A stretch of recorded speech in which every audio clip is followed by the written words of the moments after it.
Bon. Pourquoi t'as bougé Achille? Bien, je bouge Achille si j'ai envie, toi. Oui, ma belle épaule. Oui, super. Dans mon nouveau t-shirt Air Legacy.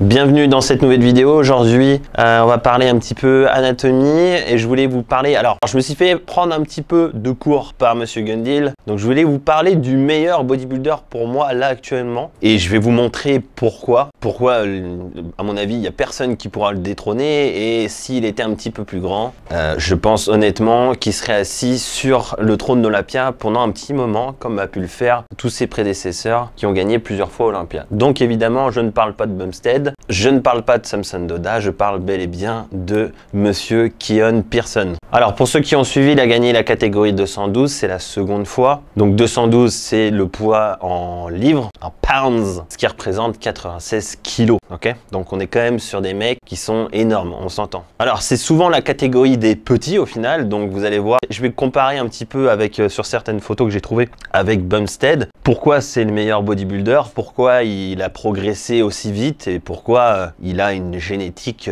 folle en fait, hein. Vraiment c'est vraiment fou. La dernière fois qu'on a pu constater ce genre de génétique au final c'était à l'époque de Flex Wheeler. Donc c'est parti, je vous montre ça tout de suite. Donc avec Olympia c'est bien, on a la chance d'avoir quand même de super photos. Donc voilà ce qu'est Monsieur Keon. Alors faut savoir qu'il est quand même relativement jeune aujourd'hui. Et déjà de base, ce qu'il a et que tout le monde n'a pas, hein, c'est ce côté X dans la ligne. Donc qu'est-ce qui lui donne en vérité ce côté très évasé? Bah, c'est tout simplement en fait la taille de son bassin. Hein. Elle est littéralement toute petite comparée au gabarit du Lascar. Il a certainement le bassin aussi horizontal. Donc vous voyez la crête s'arrête ici. Donc au final son bassin il fait cette taille là. Et vous voyez qu'au final certainement que la tête du fémur elle va et sort en fait tout simplement du col, ce qui lui donne évidemment ce galbe très facile déjà juste d'un point de vue osseux en fait, hein, tout simplement. Je vous montre cette photo là, du coup j'en ai pas une posée où il a les mains le long du corps, c'est dommage, mais ça vous montre hein, encore une fois, le buste est lui quand même relativement long hein, puisque cette partie là est beaucoup plus petite que sa partie abdominale. Par contre si on prend le ratio, si on prend ce ratio là avec la crête et qu'on la compare à celle-là, bon il a quand même un ratio qui est quand même proche du 1-1 au final, hein. Il a temps pour temps quasiment. Alors il y a certainement pas temps pour temps, ça doit se jouer à quelques centimètres. Mais on est loin des mecs comme Bumstead ou Terence Ruffin qui ont une partie jambe qui est beaucoup plus grande. Donc déjà rien que là, on est quand même sur quelque chose d'assez peu courant. Hein. Donc je reviens sur cette photo. Donc comme je vous l'ai dit, les jambes sont pas exceptionnellement grandes, hein, loin de là, même au contraire. Alors vous fiez pas forcément à la photo parce qu'il casse les genoux forcément, mais vous le voyez, les mollets sont quand même relativement courts. Mais il a quand même une grosse particularité sur les mollets, vous allez le voir plus tard. Les mollets sont courts, les quads, eux, sont pas extrêmement longs non plus, hein. Il y a quand même du tendon ici. Sauf qu'il a une particularité folle, c'est que son vaste externe, lui, remonte, il remonte vraiment très haut. Alors vous le voyez, il y a un petit muscle qui passe par-dessus. Mais toute cette longueur, au final, il y en a très peu qui l'ont. Hein. Dans la catégorie reine, il y a Adi Chopin qui a ce côté long comme ça. Mais honnêtement, c'est relativement rare. Alors on le voit moins sur cette pose-là, vous allez le voir plus tard, mais il a l'adducteur qui est incroyablement épais et long aussi, il descend quasiment jusqu'au genou. Vous allez le voir ailleurs. Alors évidemment, les bras, les clavicules sont plates, ce qui donne une largeur déjà de base, même si vous n'êtes pas très large, de clave, bah, ça vous donne une largeur quand même assez grande. Bon là, il y a de chances qu'il ait évidemment ce ratio clavicule longue avec bras relativement courts, ce qui participe effectivement au X. Et ce qui est fou évidemment, hein, c'est évidemment son bras. Les bras sont sans doute courts. Le biceps, lui, il n'y a même pas d'espace, hein, il est long dans tous les sens, tellement l'humérus est court. Son triceps, il vient jusqu'à là, donc il va plus loin que son biceps. L'avant-bras et les extenseurs de poignet, ils viennent jusqu'à là, donc quasiment jusque dans le poignet. Bref, on a un combo assez incroyable. Et ça les gars, ça n'existe qu'à Olympia, hein, de toute façon, des mecs comme ça. Faut bien vous rendre compte que là, on a un champion de chez les champions. Hein. Alors, je vous montre cette différence dans le bras, hein. Donc évidemment, si on compare déjà juste la longueur du bras. Bon, elle est pas la même forcément, hein, c'est pas du tout le même gabarit. Et puis surtout, regardez cette distance que Bumstead a déjà, il s'est déjà arraché le biceps. Hein, je pense fortement que c'est dû évidemment à sa longueur. Les extenseurs de poignet, eux, s'arrêtent juste ici, comparé à Keon. Le triceps, lui, est bien plus court. Et évidemment, ce qui est problématique, c'est ça. C'est sa longueur d'avant-bras. Hein. Vous allez le voir sur d'autres photos. Mais son long supinateur, il s'arrête ici, les gars. Donc c'est vraiment tout petit et il a cette longueur, en fait, qui est un gros frein, hein, de toute façon, pour donner, en fait, le même galbe, tout simplement, que Keon. Donc là, déjà, on a une grosse particularité que Bumstead a, mais ça lui joue, c'est pas son point fort à Bumstead, hein, sur les bras. Voilà, donc là sur cette pose là, vous le voyez bien, l'adducteur qui lui vient jusqu'à là. Alors je sais pas si vous vous rendez compte, mais son adducteur prend une zone colossale. Vraiment, c'est assez incroyable de voir ça. En plus de ça, il a le couturier qui est épais comme mon biceps. Et croyez-moi, pour avoir un couturier épais, faut y aller. Et on va comparer ça à Bumstead, vous allez voir. Vous avez un parfait comparatif de l'adducteur qui s'arrête ici pour Keon et ici pour Bumstead. Je sais pas si vous voyez la distance qu'il y a entre le genou. Ici, il est tout petit. Donc, vraiment, c'est pour ça que je vous disais que Keon, c'est juste incroyable. Hein. Vraiment, c'est incroyable. Juste la partie cuisse, elle est folle.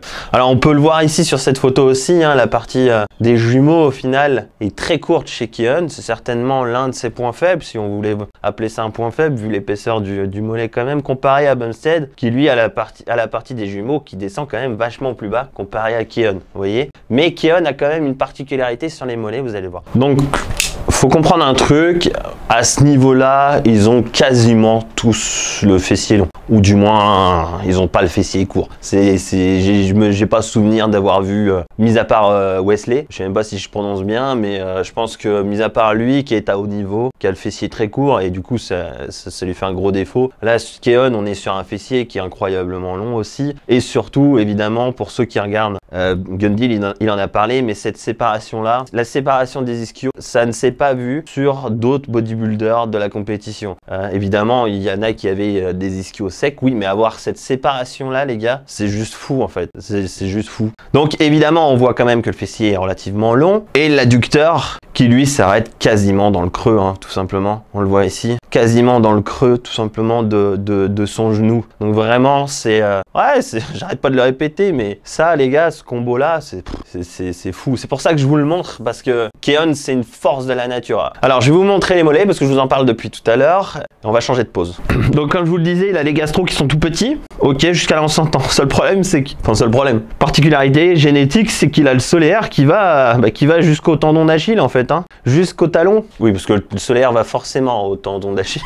Mais en fait, il descend super bas. On le voit, hein. De toute façon, toute cette partie-là, ce n'est que du muscle. Et ça, mine de rien, en règle générale, vous avez les gastro et le solaire qui est court. Mais là, non, on le voit bien ici. Vous voyez, il a le gastro qui est tout petit, mais le solaire qui descend relativement bas. Donc c'est fou en fait. C'est-à-dire que même si la nature lui a pas donné des gastro longs, il a quand même donné des mollets. Donc vous le voyez, le fessier descend jusqu'ici, on est quasiment à mi-cuisse. L'ischio, il n'y a pas de trou, hein. On est vraiment sur un ischio qui est immense. Donc je vous le montre aussi parce que il y a un combo assez fou. Le fessier est long, les ischios sont longs, les quads sont longs. Vous allez le voir rarement. Avoir ce combo là, c'est fou.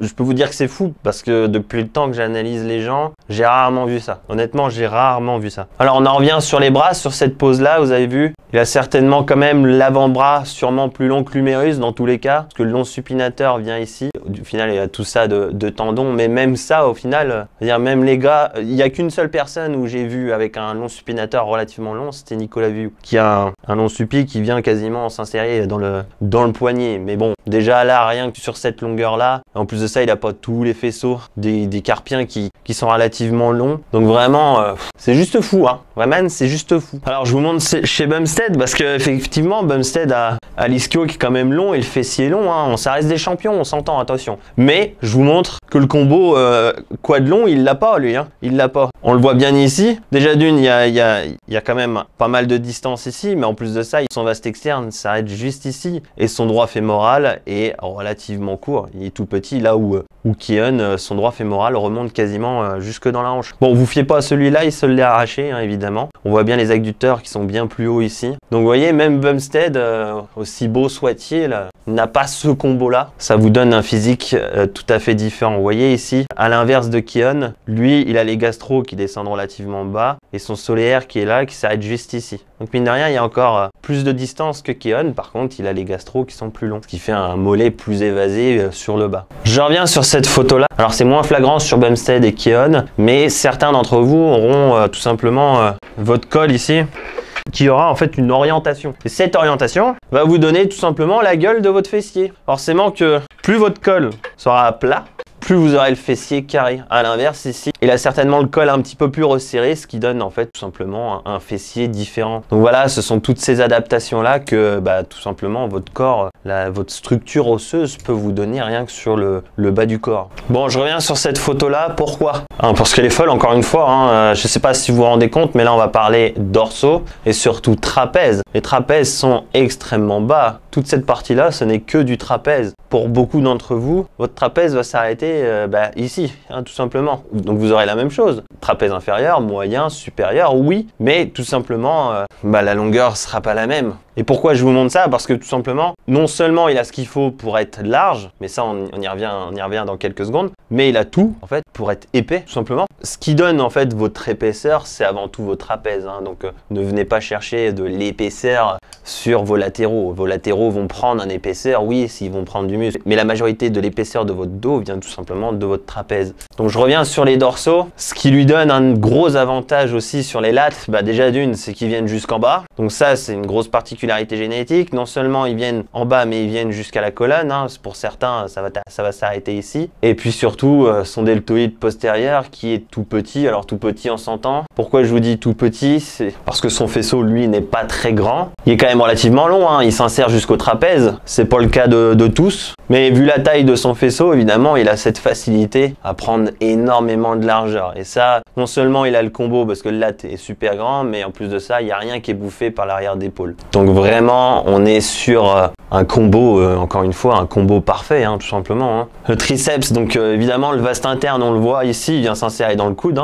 Vous voyez bien toute cette masse en fait qui vient s'insérer dans le coude. Le chef long, lui, s'arrête ici, mais on s'entend, c'est pareil, on est très proche du coude. Donc vraiment, on est sur un combo, encore une fois, assez incroyable. Donc là, vous avez un parfait exemple de différence anatomique. Là où l'épaule chez Keon prend, si on part de l'acromion et qu'on prend jusqu'au coude, vous voyez, son épaule s'arrête ici. On est quasiment au milieu de l'humérus. Là où Bumstead, si on prend son acromion jusqu'au coude, vous voyez, c'est pas du tout la même chose. Donc évidemment, Keon a aussi les épaules relativement longues. Donc, de toute façon, tout est long chez lui. Donc vous voyez aussi ici la grande différence. La distance qu'il y a entre la fin de son trapèze et son latte est toute petite. Comparé à la distance des lattes qu'il y a, cette distance tout simplement entre la fin du trapèze de Bumstead et puis les latéraux. Vous voyez, c'est pas du tout la même chose. Et pourtant, les deux ont les dorsaux qui descendent quand même relativement bas. On revient sur les biceps rapidement. Évidemment, il n'y a pas de place entre le coude et l'épaule, là où Bumstead a évidemment un joli creux entre le biceps et le coude. Forcément, ça donne pas du tout la même chose. Encore une fois, tout ça a une incidence sur votre training si vous voulez durer dans le temps et si vous voulez éviter de vous arracher un biceps comme Bumstead, parce que Bumstead c'est arracher un biceps, il s'est arraché un ischio, il s'est pété le genou une fois, bref, le droit fémoral, tout ça fait que c'est pas du tout le même entraînement. Si je devais entraîner Keon, j'entraînerais pas Bumstead de la même façon, surtout sur les bras. Bon, lui de toute façon, il peut à peu près tout faire, donc à peu près, il peut tout faire. On peut voir aussi cette différence de masse, tout simplement. Le delto de Keon, et lui, son delto, il est tout petit ici. Vous le voyez sous ce que je dessine, là où Bumstead a un delto un petit peu plus imposant. Ça fait un joli triangle. Donc forcément, ça rend pas du tout la même chose. Aussi sur les dorsaux, ça n'a pas la même conséquence. Donc, comme vous l'avez vu, je vous ai souvent dit, le corps compense aussi. Donc son delto postérieur sur Bumstead est beaucoup plus grand que celui sur Keon, beaucoup plus fort aussi. Donc l'adaptation n'est pas du tout la même. Son grand dorsal, lui, s'insère beaucoup plus près sur l'humérus que Keon, tout simplement, où son épaule, vous voyez, l'épaule est juste là et elle va plus loin, en fait. Là où Bumstead, ça s'arrête, son épaule. Donc Et toutes ces adaptations font que, forcément, Keon de face, je vous le montre tout de suite. Voilà, vous avez un parfait exemple de ce que ça donne de face. Donc forcément, plus les dorsaux sont loin sur l'humérus, plus ça vous donnera cet aspect évidemment de largeur. Alors je rentre pas dans les détails non plus, mais l'orientation des côtes de la cage de Keon est différente de celle de Bumstead qui est beaucoup plus accentuée. Ce qui donne, encore une fois, pas le même V hein, tout simplement, mais je vous le dis, hein, Keon a le combo parfait. De toute façon, ça va être difficile